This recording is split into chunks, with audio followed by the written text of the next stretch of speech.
based on agriculture, trade, and world-famous industries like textiles, handicraft, and spice. We were diving into the Britishers' effect on our country's economy. Let's rewind the time and being with the golden era of India. India was called the Sone Ki Chidiya, the golden bird. The famous Kanjivaram silk Banarsi saris and spacious routes made India region self-sufficient. And that's when a golden bird starting losing its shine. Mahatma Gandhi also said India is a being bled dry under British rule. Leaders like Dadabhai Nehruji spoke about drain of wealth in British Parliament. Researchers, NASA and ISRO, entrepreneur leading startups from Bangalore to Bend. Thanks for watching CIS. Hello everyone, Young Minds, Big Thoughts. We are your host from class 8th of CLC International School. And today we have super important and interesting topic to explore.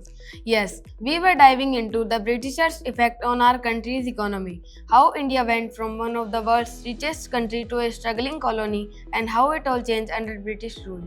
This is not just history, it's about understanding how the past shapes our present. So let's rewind the time and being with the golden era of India. Did you know that before the British came, India was called the Sone Ki Chidiya, the golden bird? Exactly. India was one of the wealthiest nations in the world.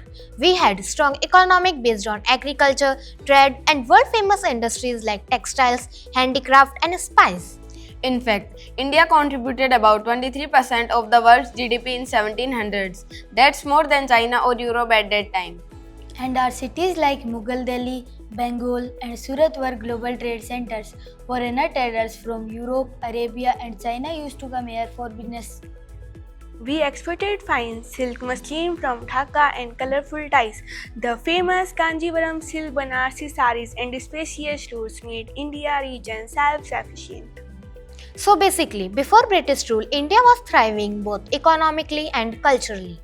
But then came the turning point in 1600s. The British East India Company arrived in India. They first came for trade, but slowly they started gaining political control. Yes, after the Battle of Palasi in 1757, they became the real ruler in Bengal. From there, they expanded their control across India. Their aim not to help India but to make profit Britain. They slowly changed the entire economic structure of our country.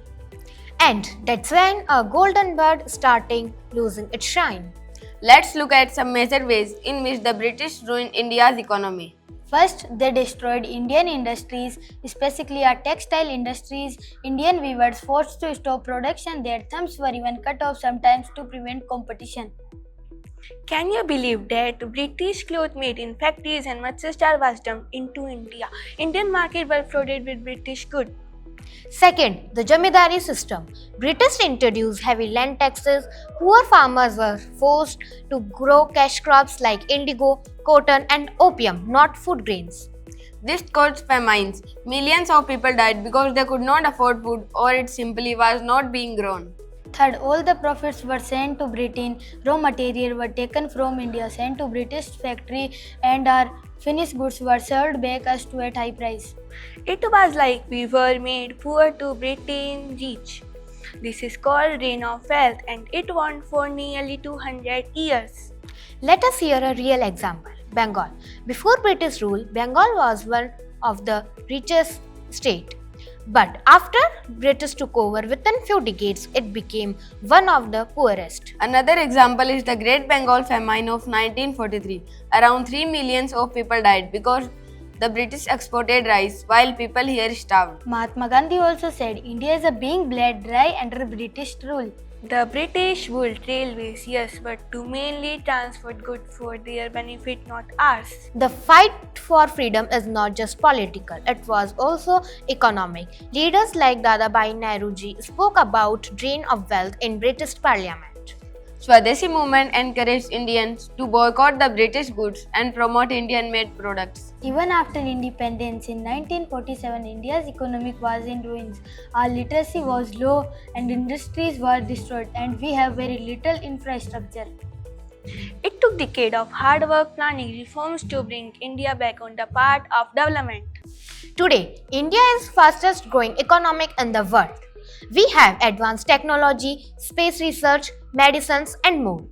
Our graduates and professionals are making their mark globally. Engineers in Silicon Valley, doctors at UK and US, researchers NASA and ISRO, entrepreneur leading startups from Bangalore to Berlin. But the scars of colonialism still affect us. We are still recovering from centuries of exploitation. We must support local businesses, respected roots independent from agriculture to artificial intelligence. Indians are contributing across all sectors, working finance hubs in Mumbai, designing fashion in Paris, and developing apps in Hyderabad.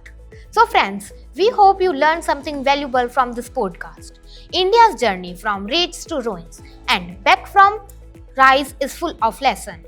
History is not just about dates, it's about people, decisions, and consequences. If you like this episode, don't forget to hit like, share with your friends, and subscribe to our channel. And we all are from CLC International School signing off. Thanks for watching CIS.